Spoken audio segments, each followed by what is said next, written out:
Guys, it's certainly a pleasure for me to come down here today and visit with you. Our staff certainly appreciates all the people in the coaching profession who helps us be successful. All the things that we talk about today have been learned from somebody else. Some of them high school coaches, some of them college coaches, some of them pros coaches, some of them players. And we appreciate what you do in developing athletes, football players, and attitudes that help us in college to be successful. And because of that, I want you to know that anything that we can do for you at Michigan State University, our staff would be more than happy to share with you any information that we have, spend time with you if you'd like to visit. We'd just like to welcome you to come to Michigan State at any time. And it's not that far from here. It's a beautiful place, and we'd love to have you. And we have a good staff of people who are really good about spending time with visiting coaches. We would like to help you any way that we can professionally. So don't hesitate to ever ask. The first thing that I'm going to talk about today here is developing attitude in players, developing a team concept in a team. And I think the experience that we've had probably in college and then to go into pro football, take a team that was the worst defensive football team the year before and gave up a record number of points in the National Football League, and 4 years hence had the best defense in the league and the fewest number of points given up by any team in the league, and the fifth or sixth fewest in the history of a 16-game season. So that took a lot of attitude development individually and collectively with the players. Now, first of all, I'm going to talk about individually how we need to motivate people, or try. I think that it's always better to motivate in a positive way. I think that it takes a certain amount of character to be successful. I think it takes a certain amount of self-discipline to actually have character.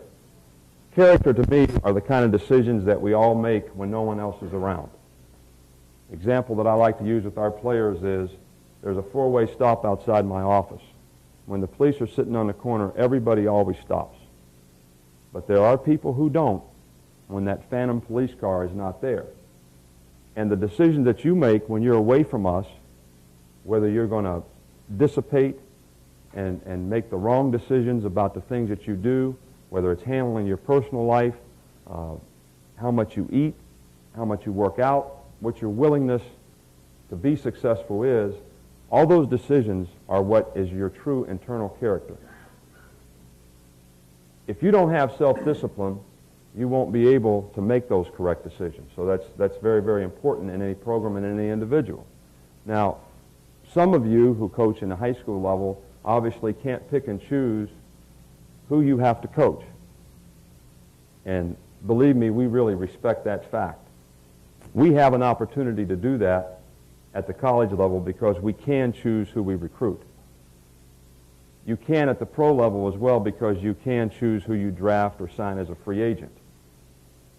But everyone does not have the kind of character and self-discipline that they need to be a successful person. And I think you have to try to develop that. A lot of people say, how do you discipline your team? I was just at a meeting yesterday with the Board of Trustees that says we need a student code for student athletes of conduct at this university, which is probably true. I think at the NCAA or Big Ten level, we probably do need something like that. But the reason we need something like that is probably because we have too many individuals coming out of high school who don't have the social behavior discipline to function in a society like a major college. And I think this has been the case for years and years and years. But discipline is not always punishment, is the point that I tried to make with them. That just eliminating opportunities does not always create discipline.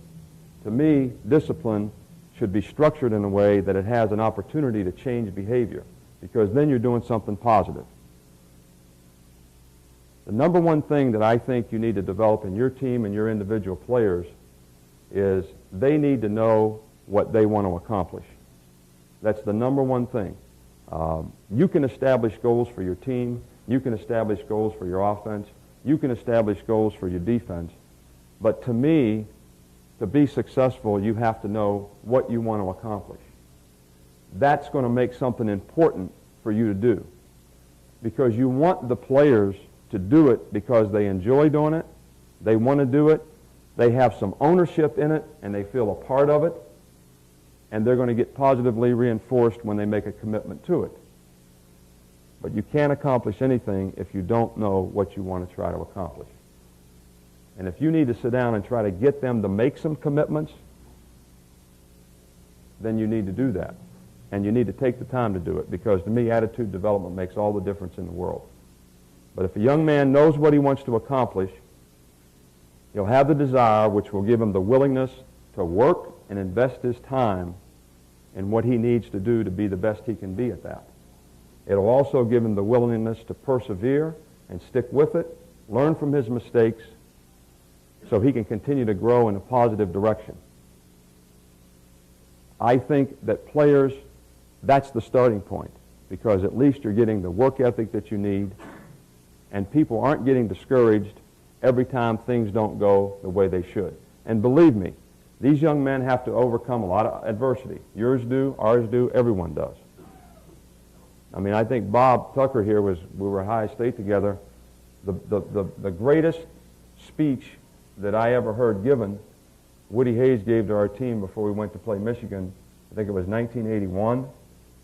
We were like 17-point underdogs.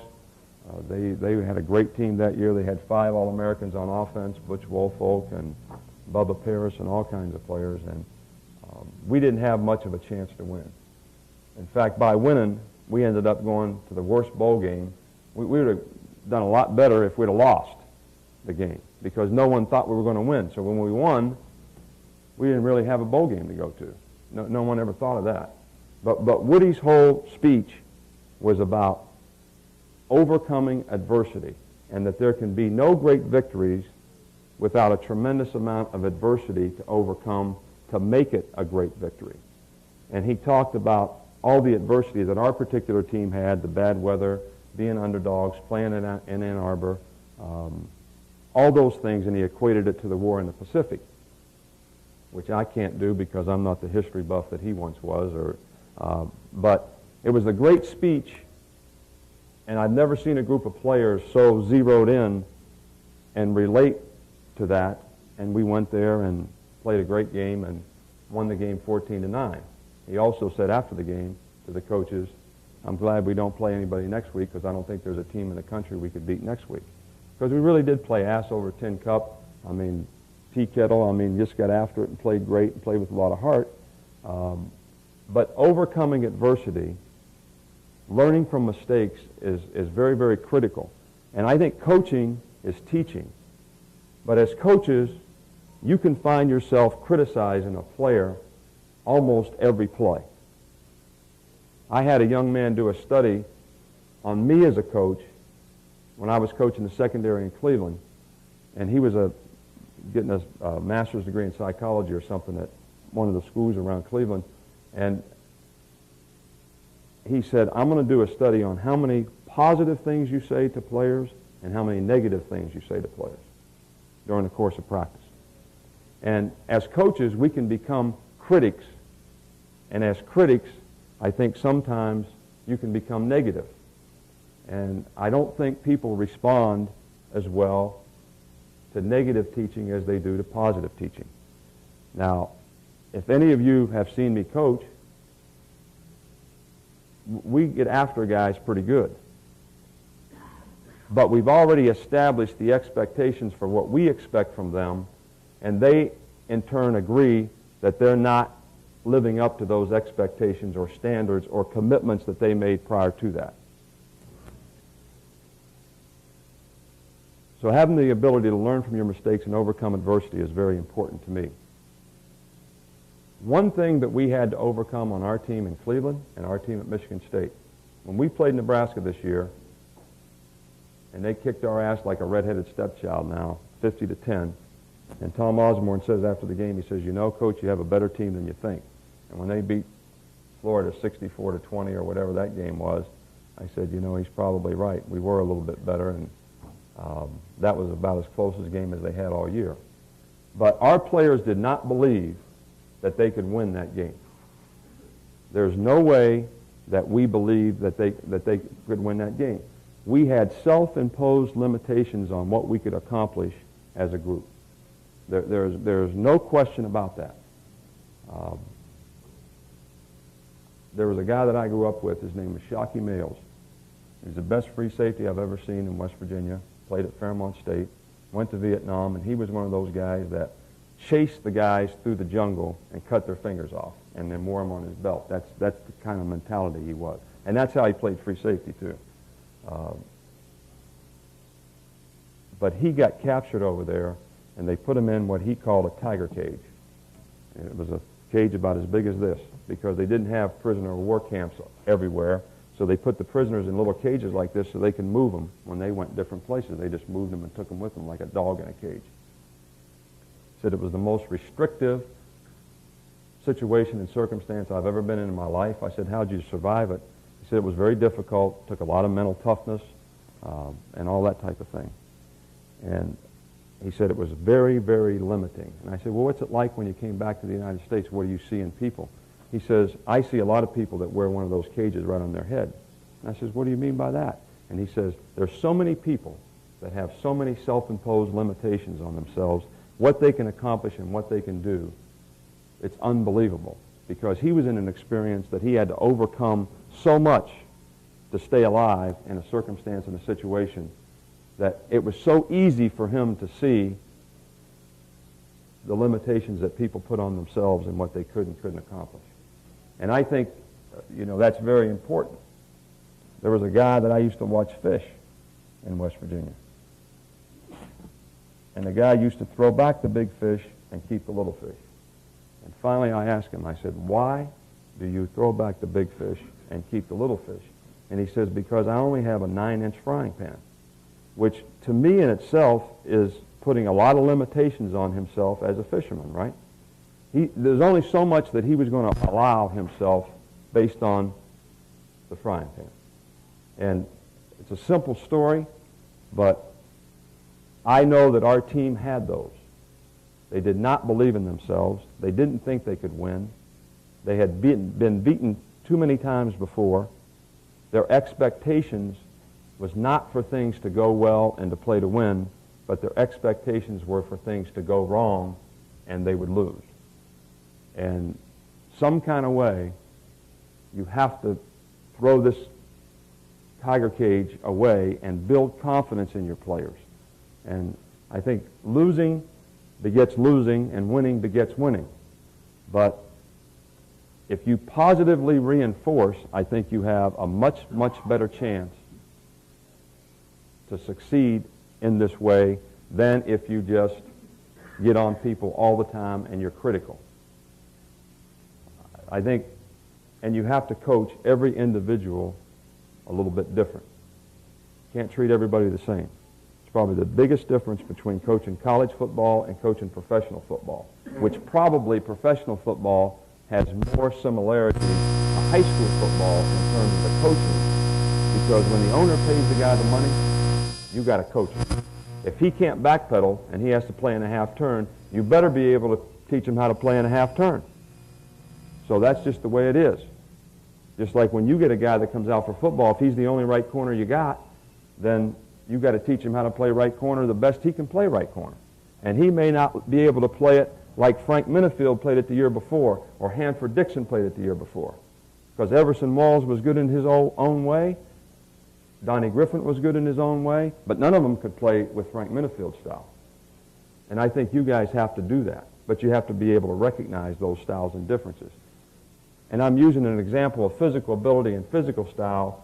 You still have to approach an individual the same way from a mental standpoint. Every guy's different. What it took to get Michael Dean Perry to play was different than what it took to get Eric Turner to play. What it took to get Pepper Johnson to play was different than what it took to get Anthony Pleasant to play. But in the end, I always sat down and talked to them and made them make commitments of things that were important to them in terms of what they wanted to accomplish. Even if it was to get terms, P.O. Sagapulatelli, San Diego State, go to work them out, go talk to the weight coach. The weight coach says, I can't say much good about this guy. In fact, to be honest with you, if he was on fire, I wouldn't piss on him to put it out. Now that is as bad as endorsement as anybody has ever gotten from a weight coach that I ever went to work a player out. He was a Hawaiian guy, came from a bad neighborhood over there, was 6'6", about 300 pounds, had some vertical push up the field, a little stiff, but strong guy. So I talked to him at San Diego State, and I said, you know what, you can play in the National Football League, but you fight all the time, you get a lot of penalties, you're undisciplined, you haven't responded very well to the people here who have tried to help you. They don't endorse your character or you as a human being. And you expect me now to go back and tell the people at the Cleveland Browns that we should invest money and time in you as a football player. And he said, Coach, if you do it, I'll never be a problem. I'll never be a problem. I say, if you make that commitment to me that you'll never be a problem, I'll go back and tell the people that we'll take you. We took him in the 6th round. He's still on the team. He's always been a good backup, solid backup player for us. He's never been cut, and he's never been a problem. Never been in a fight, never got in a fight in practice. They couldn't have practice there because he'd fight every play. So sometimes you can create terms with players that gets them to do things the way you'd like to do them for the betterment of the team, and also enhances their performance because they can't continue if they don't change. They can't continue if they don't change. I think this kind of approach, always trying to steer the positive, will help create confidence and self-esteem and a good feeling about an individual that I think is important initially in trying to develop character in a person to be successful. And I think that's what we're all trying to do. I think you try to do it in your program, wherever you coach. We try to do it in our program, is to create an atmosphere that the players have the best chance to be successful in. Not only as players, but as people, and as students, and as athletes, and hopefully what you do is helping them develop a career for themselves someday outside of football. I think that's what coaching really is all about. That's the intrinsic reward we probably all get from doing it when we see those things happen and we see how we help people in a positive way. So that's really important from our standpoint. Now, getting off of the individual and going to the team. I think teamwork is the essence of life, basically. And football is probably the greatest team game of all the games, with 22 players on the field at once.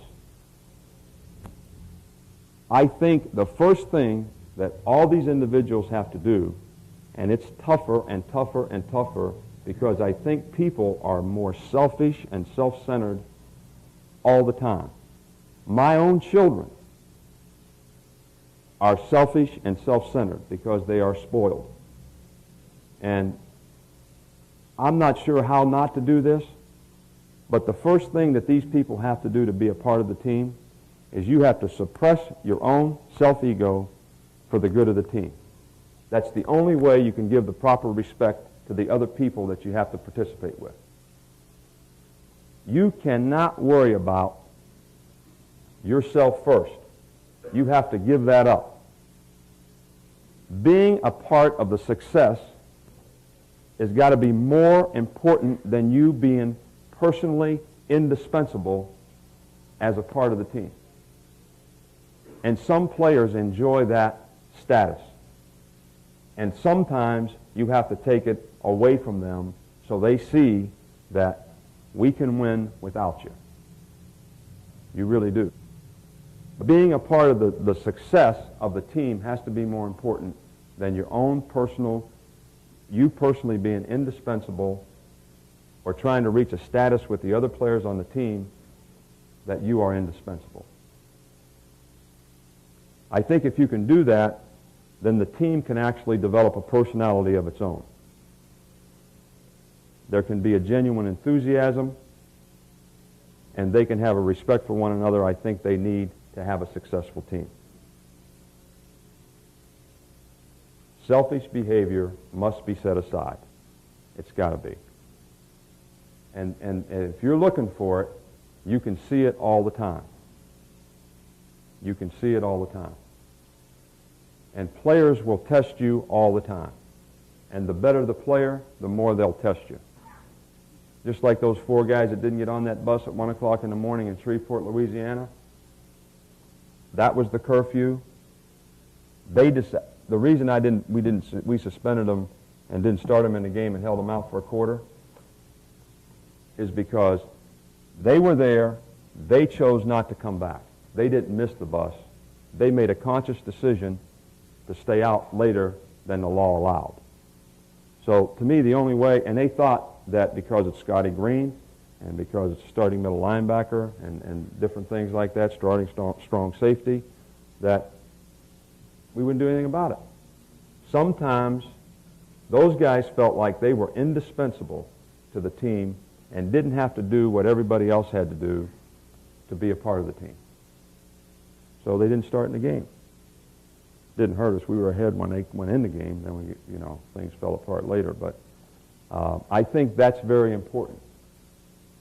Now here's the one thing that kills every organization. And this came from Pat Riley's book, and if you haven't read it, you should. Bill Parcells has a great book out right now, too, for coaches, I think in terms of attitude and philosophy. Both books are extremely positive books that I think will help you. But he has something that he calls the disease of me. And I think we all have this to some degree. It's your own personal ego. But people who create 20% of the success or results want to get 80% of the credit. And that can kill any organization faster than anything. It can kill any team faster than anything. And it's only human nature to want to get recognition. It's only human nature. And that's probably not wrong in any way, but not at the expense of somebody else. And if you're successful, there should be enough credit to go around for everyone. Enough to go around for everybody. And because of the success of the team, then the individual notoriety comes about. 1990, the New York Giants won the Super Bowl. Had 9 players on defense make the Pro Bowl. The next year they went, I don't know, about 500, 8-8 or something. Maybe it was 7-9. They had 1 player make the Pro Bowl. Always use that example with the players to try to get the idea that the team success was more important than the individual. There's a lot of people in this category here that have an ego that they can never be wrong, which I think if you're wrong, you should admit that you were wrong and go on and learn from there. But they can never be wrong because they never do anything. But when somebody else does it, they're the first one in line to take the credit for it.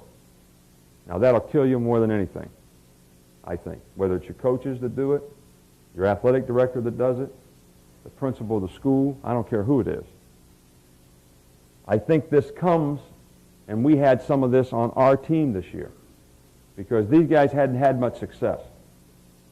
We're 6-3-1 going into the Penn State game, and actually outplay Penn State, but because we don't know how to win in the end, we can't win. We don't win. We lose on the last play of the game. But inexperience with dealing with success can be a problem in this area because people have never been exposed to that kind of reinforcement. And it can be a problem in terms of how they handle it. people feeling like they're unappreciated, like what they do is not appreciated. Sometimes that's justified because we may not be reinforcing them enough, but when they have that feeling, they're really saying to you, I'm not getting as much credit as I deserve, which is a selfish deal. Paranoia over being cheated out of what is rightfully yours. Paranoid that somebody else is trying to take what you feel should be yours. I'm not talking about items now. I'm talking about attention. Resentment against the competence of your partners. In other words, because you want the credit, you don't really want to see another person do well. Because you don't want them to get any credit. Which that's all goes back to this disease that'll kill your organization. Personal efforts solely to outshine your teammates. Your motive to do well is to be better than somebody on your team so that you can outshine them rather than for the betterment of the team itself.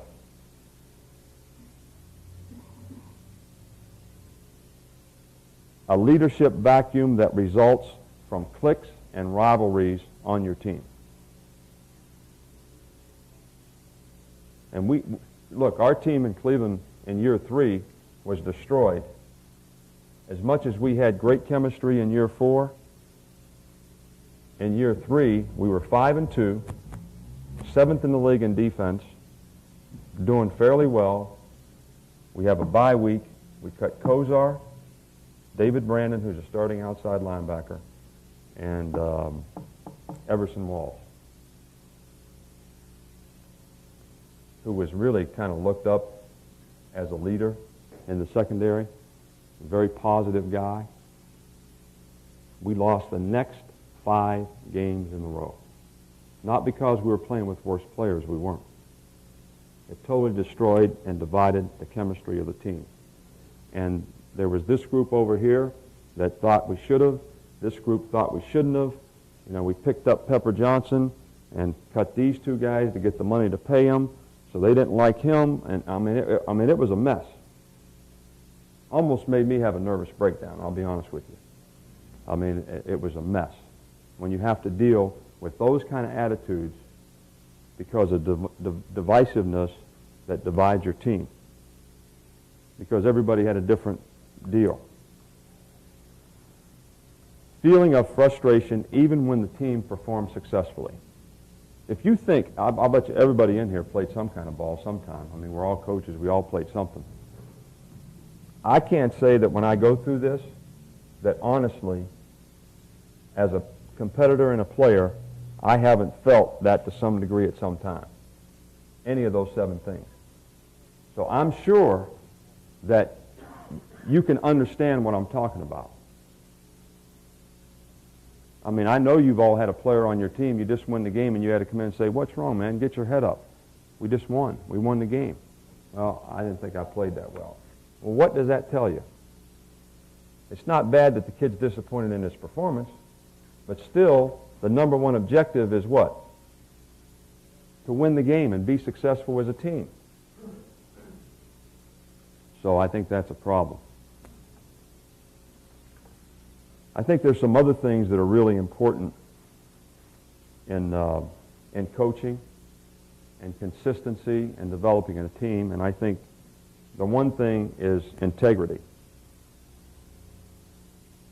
To me, integrity is you stick to your principles as a person and an organization. And if you don't have principles, you can't have integrity because you have nothing to apply it to. I mean, it's like driving and not having a road map. You cannot have integrity if you don't have principles and principles in your organization that you have to live by. Now, that doesn't mean that you aren't flexible. It doesn't mean that you aren't flexible. You have to be flexible. Bill Belichick has integrity in terms of what kind of players he wants. He wants big guys. That's his philosophy. Power. People that can wear the other guy down in the 15th round and he can't hold his arms up anymore. That's the kind of football team Bill Parcells wants to have. That's how the Giants were in '90. But that's not how they were in '86 when they won.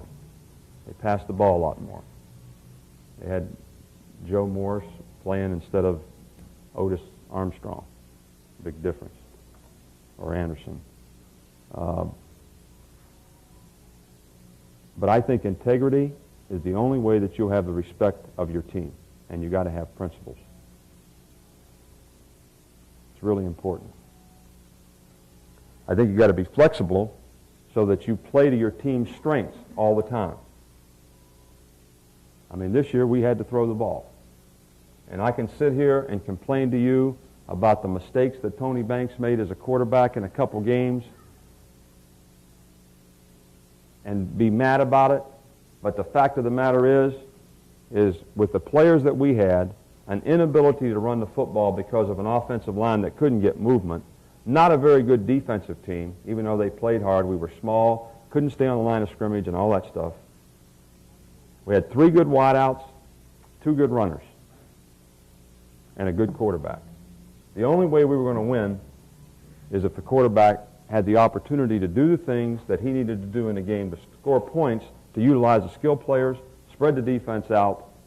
And if he played poorly, we couldn't win another way. And it's not good to have to play that way, but we were trying to play to our team's strengths.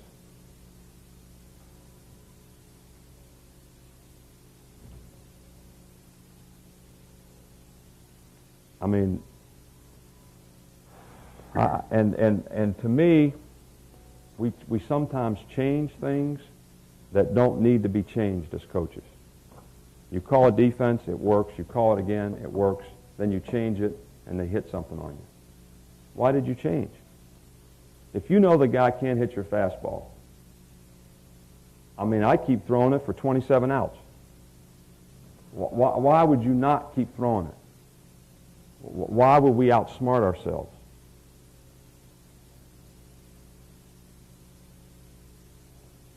Now, there's some things that we always try to get from our players. Expectations. Call them intangibles, if you will, but they're really not intangible. They're really parts that are important.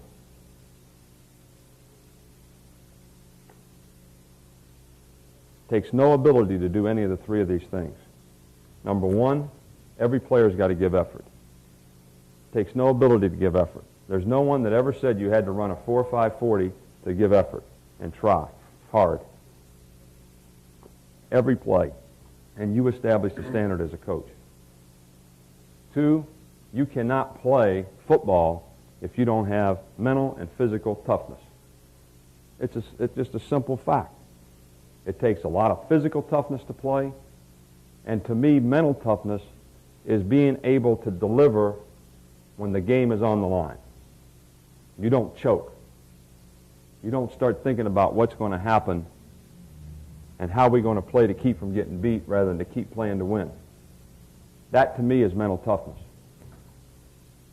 I don't remember the guy's name, but I watched a guy last year in Orlando in the championship miss 4 foul shots in a row, and he was an 80% free throw shooter in the last 2 minutes of the game. Did anybody else see that besides me? I mean, a long time ago. It was last year. The guy choked. I mean, the guy's a hell of a player, and he's an 80% shooter from the free throw line, but he missed 4 in a row, and missed them bad. Almost air balls. That does not reflect mental toughness to me, to be able to deliver, concentrate when the game is on the line. That's very important. But toughness guys, is not a physical talent. It's a mental attitude. Be responsible for your own self-determination as a player. In other words, you have to know what you are supposed to do and know how it affects the team if you don't do it. That's a responsibility. So you don't make mental mistakes. You don't have to high jump, vertical jump 37 inches to be responsible for what you're supposed to do. When I was at Michigan State before, we had two of the most opposite middle linebackers you could ever have. Shane Bulla, both are from Ohio, in fact. Shane Bulla played at Cincinnati, a good Moeller. His dad was always a coach. He was a 3-5 student. He was a 6'1", 212-pound, 5-flat middle linebacker. Tough, smart, knew the defense better than I knew it. Made the checks and adjustments quicker than I could see them. And he was outstanding in his own way. The guy that took his place was Percy Snow, who was much more talented, much more natural explosion and power, could run 4.7, weighed about 230 when he was a freshman, 245 when he was a senior. He was not the smartest guy in the world, but his responsibility to knowing what he was supposed to do and the pride that he had in himself to make sure that every day that he went on the field, the other players would not think that he wasn't the leader, and he made himself know it every day. Even if you had to sit in that meeting for an extra half hour to say, if they're in fullback, halfback week, we're going to check this or that or whatever, because we defended a lot of sets in those days. Two totally different guys, got the same results in a totally different way, but they were responsible to their own self-determination and made sure they had it one way or the other. I think that's the only way you can play team defense. I don't think it's the only way you can play as a team on offense. I think it's the only way you can play good special teams. Now, to get these three things, there's one prerequisite. Your team has got to be in good physical condition. Because when do people loaf? I loaf in my racquetball games that I have now when I get tired. That's when I loaf. Fatigue makes cowards of us all, is what Vince Lombardi said, and I believe him. So you're not going to be tough when you're tired, mentally or physically. When do you make the most mental mistakes, whether you know it or you don't know it? When you're tired. It doesn't have to be football. It doesn't have to be athletics. I mean, you make them at work or whatever. So all those things to me are intangibles that we always look for in our program. And you have to be willing to confront and demand people to get this. You have to make them run through the cone. You have to make them finish plays, not stop 2 feet short. You have to do that. I watch our coaches all the time. How they see guys doing things, but they don't say anything sometimes to certain guys. See it all the time. I wonder why. One good thing about coaching in pro football is I went to almost every college in the country. I mean, it'd been in Mississippi, Mississippi Valley, Alcorn State, you name it, Norfolk State, everywhere in the world. The old coach at Norfolk State was about 67 years old. He'd been coaching there for almost 40 years. I said, what's your philosophy of coaching? He says, it's really pretty simple. If you see something happen on the field, and I'm quoting him, and you ain't coaching it, you letting it happen. And I really believe that. And I look at our team sometimes and our players sometimes, and I see that happening. We're not really coaching a guy to play that way, but he wants to play that way, undisciplined style, not finishing the play, not playing the proper technique, doesn't have the right eye control on what he's supposed to key or do, and we let it happen. And eventually, it hurts you in the game. because it leads to undisciplined performance. And all the checks and balances that you have built into your system, offense, defense, whatever it is, are going to go awry when a guy's not playing run pass if he's supposed to play that, he's not run supporting if he's supposed to do that, he's not staying inside out on the ball if he's supposed to do that, or whatever it is. So that's really important. A couple things here, guys, that I think are important. You have to reinforce positive performance. You have to. And you have to have it in your system to do it. Now, I was in charge at the Buckeye Leaves when I was at Ohio State, those things that everybody puts on their helmet. And there was guys that would actually compromise a victory to get another half a leaf on their helmet. I promise you that. It was the biggest pain-in-the-ass job I ever had in all my 22 years of coaching. Bob, you were there. I mean, if Tim Spencer got 13 and a half, he wanted 14 and a half. I mean, if Sleester got 20 leaves, he wanted 21. It didn't make any difference what it was. Just like your wife, you know, if you give her 20, she wants 21. Dollars most of the time, but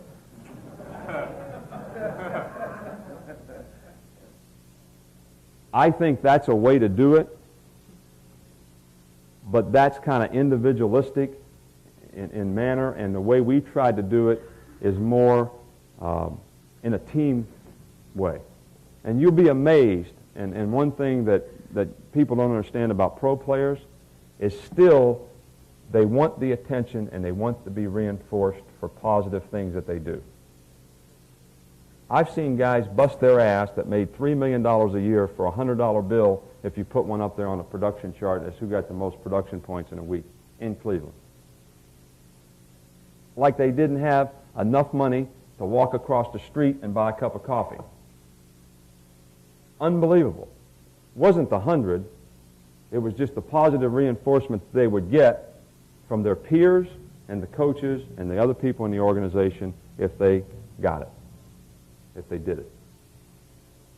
So we always try to set up goals and things like that that will promote reinforcing positive performance. You have to have that. You have to have it. And there's a lot of ways to do it.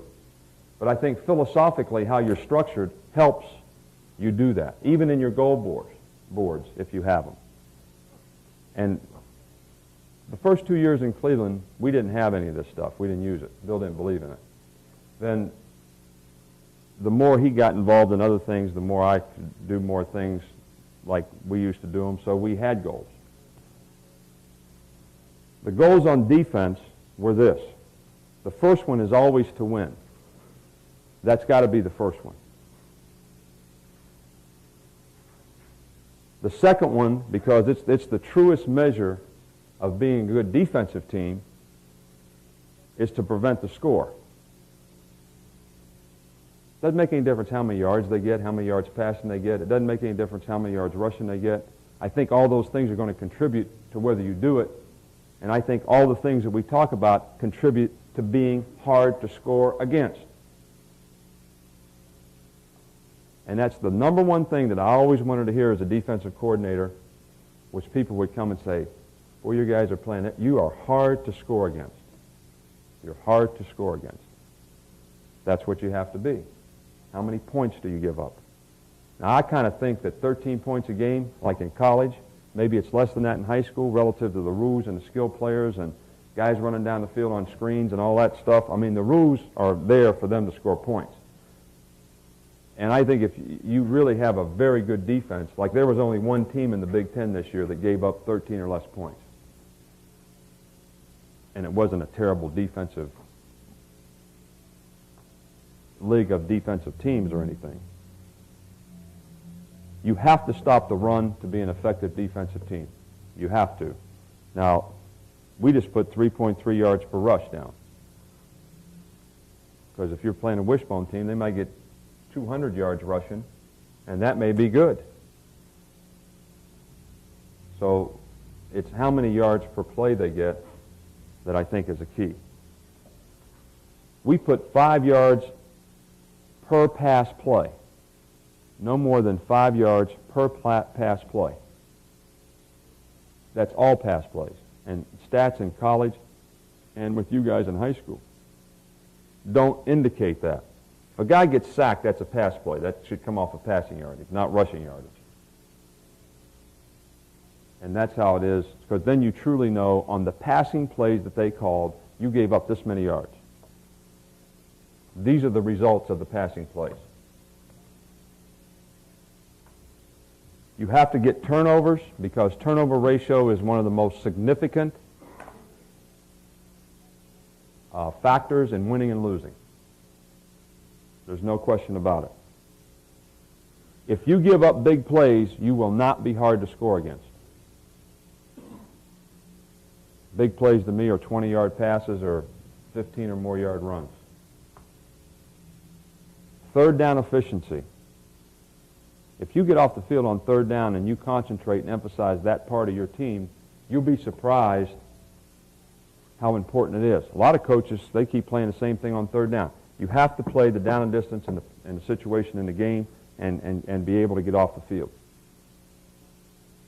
And red area efficiency is really important. Now, the staff that we have at Michigan State right now has never worked anywhere they've ever coached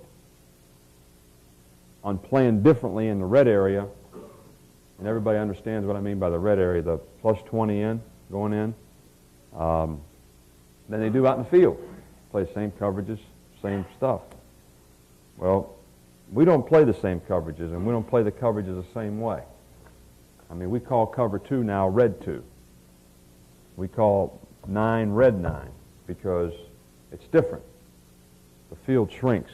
There's no vertical stretch anymore.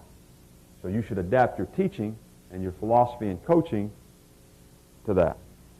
We went 15 quarters. I don't know if it's a record. 15 quarters in the league without giving up a touchdown in one stretch. It was over 3 or 4 games. And we were always in the first 3 in red area efficiency in Cleveland. And if you're good in the red area, that means you prevent the touchdown 60% of the time. 60% of the time you get out without giving them a touchdown. That's what we try to do. And we were always above that in Cleveland. They get inside the 20-yard line. We got out 60% of the time. Now, you saw Dallas' stats on the Super Bowl probably, that they score touchdowns in the red area, what was it, like 47% of the time. Well, you can only let them score touchdowns in the red area, if you're going to be good, 30% of the time. Because you'd be amazed that if they kick 5 field goals, the score is 15-0. If they score 5 touchdowns, it's 35-0. That's a big difference. In one situation, you've still given your team a chance to win. In the other one, you got no chance to win. Now, good third down efficiency, I didn't tell you that, I didn't mention this, is that 30% efficiency against you. In other words, 3 out of 10 times they make a first down. That's good. Now, our goals at Michigan State on offense are just the opposite of these. Because if these principles are important to winning on one side, then those principles are important on the other. Now, we have some little offshoots, like winning is still the #1 goal on offense. Scoring points, and we like to score 28 points in a game, is ours. Rushing the ball for more than 3.5 yards per carry. They have 4.0 down.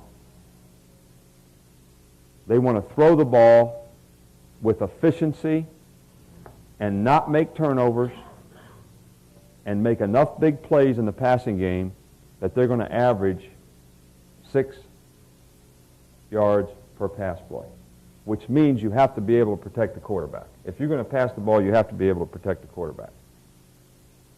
Their third down efficiency is 40%, and they want to score touchdowns 50% of the time in the red area at least. So that's just those are the principles to me that are going to affect the outcome of the game. Now, somebody could say, well, how come you don't have a goal for sacks?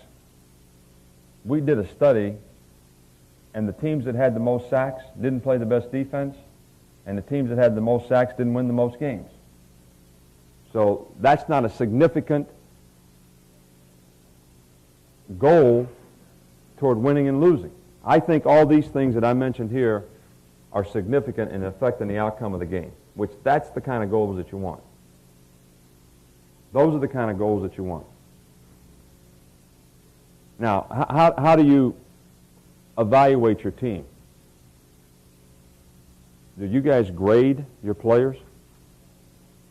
Do you grade your players and say that you graded 88% in this game? Most people still do that. Do you do that, Bob? Still? We've always done it too. But the only thing that we never do anymore is ever tell a guy he has a percentage grade that gives him and makes him have a winning performance. And the reason for that is the first year we were at Michigan State, we go to Illinois, and Mike White was there, and they had a pretty good team then, and they beat us about 40-13. Kicked our butts good.